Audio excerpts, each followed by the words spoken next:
Hello friends, welcome to another new video. তো আজকে এই ভিডিওতে একটা বিগ ব্রেকিং আপডেট সবার সঙ্গে শেয়ার করতে চলে এলাম।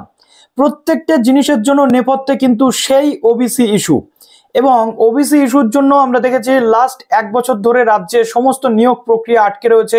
শুধু তাই নয়, কলেজ অ্যাডমিশন প্রক্রিয়া থেকে শুরু করে এএনএম জিএনএম থেকে শুরু করে ডাব্লিউবিজেই রেজাল্ট পর্যন্ত আটকে রয়েছে। আর রাজ্য সরকার একটা সলিউশনের যখন চেষ্টা করেছিল 140টা লিস্ট পাবলিশ করে, এবং আমরা দেখেছিলাম তার একটা 100 পয়েন্ট রোস্টার পাবলিশ করা হয়েছিল, যেখানে ওবিসি এ 10% এবং ওবিসি বির ক্ষেত্রে 7% দিয়ে টোটাল 17% সংরক্ষণ দিয়ে এখন এসএসসির ফর্ম ফিল আপও চলছে এবং কলেজ অ্যাডমিশনের ফর্ম ফিল আপও কিন্তু চলছে। কিন্তু এরই মধ্যে চলে এলো বিগ ব্রেকিং আপডেট।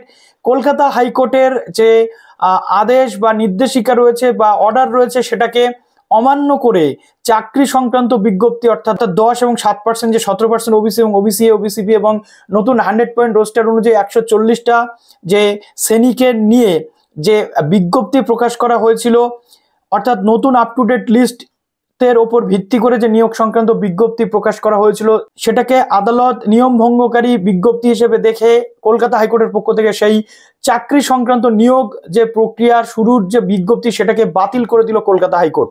ডিসকাস করবো আজকের এই ভিডিওটাতে। এবার প্রশ্ন উঠছে, তাহলে স্কুল সার্ভিস কমিশনের যে ফর্ম ফিল আপ চলছে সেটা কি আটকে যাবে? কলেজ ভর্তির যে ফর্ম ফিল আপ চলছে সেটা কি আটকে যাবে? কি বলা হচ্ছে? তো একদম প্রথমে বলবো, যারা নতুন আছো অবশ্যই চ্যানেলটিকে সাবস্ক্রাইব করে পাশে থাকা বেল আইকনটি ক্লিক করে দাও, যাতে সমস্ত তথ্যগুলো তোমরা টাইম টু টাইম এখান থেকে পেয়ে যাও। তো প্রশ্ন হচ্ছে যে, আমরা দেখেছিলাম যে কলকাতা পৌরসভার পক্ষ থেকে একটি নিয়োগ সংক্রান্ত বিষয়ে বিজ্ঞপ্তি প্রকাশ করা হয়, যার ফর্ম ফিল আপও কিন্তু স্টার্ট হতে চলেছিল কবে থেকে? 18/6/2025 থেকে ফর্ম ফিল আপ স্টার্ট হওয়ার কথা ছিল, কিন্তু কলকাতা পৌরসভা সেই বিজ্ঞপ্তি উইথড্র করে নিল এবং সেই ফর্ম ফিল আপটা পোস্টপোন করে দিল। কেন পোস্টপোন করে দিল? আজকে কলকাতা হাইকোর্টে কলকাতার যে পুরসভার দুই যে কর্তা ছিলেন তাদেরকে ডাকা হয়েছিল, ভার্চুয়ালি তাদেরকে তলব করা হয় এবং বিচারপতি কৌশিক চন্দ্র বেঞ্চে এই মামলাটির শুনানি ছিল, যেখানে বলা হয়েছিল আদালতের যে নির্দেশ ছিল লাস্ট দিনে সেটাকে উপেক্ষা করা হয়েছে, যেখানে বলা হয়েছে যে আদালতের বক্তব্য অনুযায়ী 2025-এর যে আপ টু ডেট লিস্ট তার উপরে স্থগিতাদেশ 31শে জুলাই পর্যন্ত, এবং জুলাই মাসের লাস্ট উইকে তার হিয়ারিং রয়েছে। সেটা হওয়ার আগে নতুন লিস্ট অনুযায়ী কোনো নিয়োগ সংক্রান্ত বিজ্ঞপ্তি, কোনো ভর্তি প্রসেস, কোনো কিছু কিন্তু চালানো যাবে না। কিন্তু আজকে কলকাতা হাইকোর্টের যে পর্যবেক্ষণ রয়েছে সেটা তোমাদের সঙ্গে বলি। দেখো, কলকাতা হাইকোর্টের পক্ষ থেকে বলে দেওয়া হয়েছে যে নিয়োগ বা ভর্তি অযথা বন্ধ রাখার প্রয়োজন নেই, আজকে বলে দেওয়া হয়েছে। কিন্তু সেটা যদি ওই 140টা তালিকার উপর ভিত্তি করে হয়, সেটা আদালত অবমাননা বা আদালতের নির্দেশের পরিপন্থী, তাই সেই সমস্ত নোটিফিকেশন বাতিল করতে হবে, সেই সকল নোটিফিকেশন বাতিল করতে হবে করে নতুন আবার কিন্তু নোটিফিকেশন দিতে হবে, যেটা আজকে কলকাতা পুরসভার কেসটাতে হলো। আমরা দেখলাম যে আদালতের পক্ষ থেকে নতুন নিয়োগে কলকাতা হাইকোর্ট সম্মতি দিয়েছে, তবে প্রকাশ করতে হবে নতুন বিজ্ঞপ্তি। এবং এটা শুধুমাত্র এই কলকাতা পুরসভার ক্ষেত্রে নয়, এসএসসি রিলেটেড বা কলেজ অ্যাডমিশন সংক্রান্ত বিষয় প্রত্যেকটার জন্য কিন্তু এই যে সিস্টেম, এই যে রুল, এই রুলটাই কিন্তু লাগু হওয়া উচিত। কিন্তু এখনো আমরা দেখতে পাচ্ছি না যে এই রায় মেনে কোনো পদক্ষেপ নেওয়া হচ্ছে। আজকে এই পৌরসভার মামলাটা হয়েছে বলেই এখানে ক্লারিফিকেশন এসেছে, এবং অলরেডি এর আগে আমরা দেখেছি জিমাস পিজিতে যে ক্লারিফিকেশনটা ছিল বা বক্তব্য ছিল আদালতের, আজকেও আদালত সেটাই বলেছে। কিভাবে কলকাতা পুরসভার সাব অ্যাসিস্ট্যান্ট ইঞ্জিনিয়ার পদে নতুন করে নিয়োগ প্রক্রিয়া শুরু করতে বলল কলকাতা হাইকোর্ট। বৃহস্পতিবার বিচারপতি কৌশিক চন্দ্রের নির্দেশ, ওই নিয়োগের জন্য শূন্যপদ কলকাতা পুরসভা পাঠাবে পুর ও নগর উন্নয়ন দপ্তরকে। 7 দিনের মধ্যে ওই বিষয়ে অনুমতি দিতে হবে দপ্তরকে।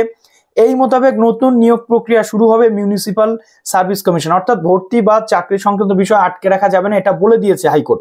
কিন্তু কন্ডিশন আছে। কি কন্ডিশন?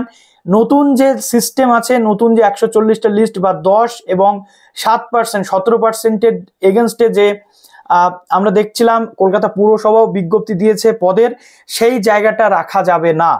কিভাবে রাখা যাবে?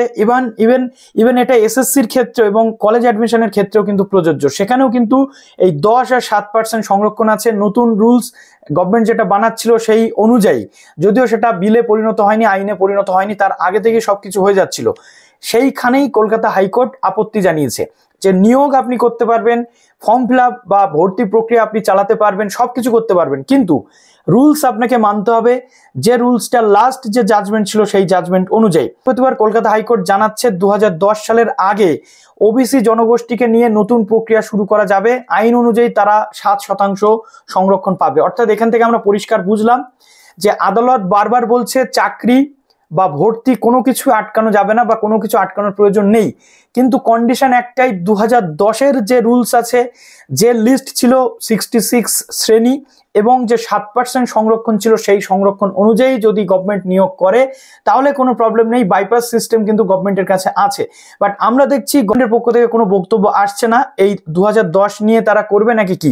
গভর্নমেন্ট র্যান্ডমলি কলেজ অ্যাডমিশন প্রসেসও চালিয়ে যাচ্ছে, ফর্ম ফিল আপ, আবার র্যান্ডমলি কিন্তু স্কুল সার্ভিস কমিশনের ফর্ম ফিল আপও চলছে।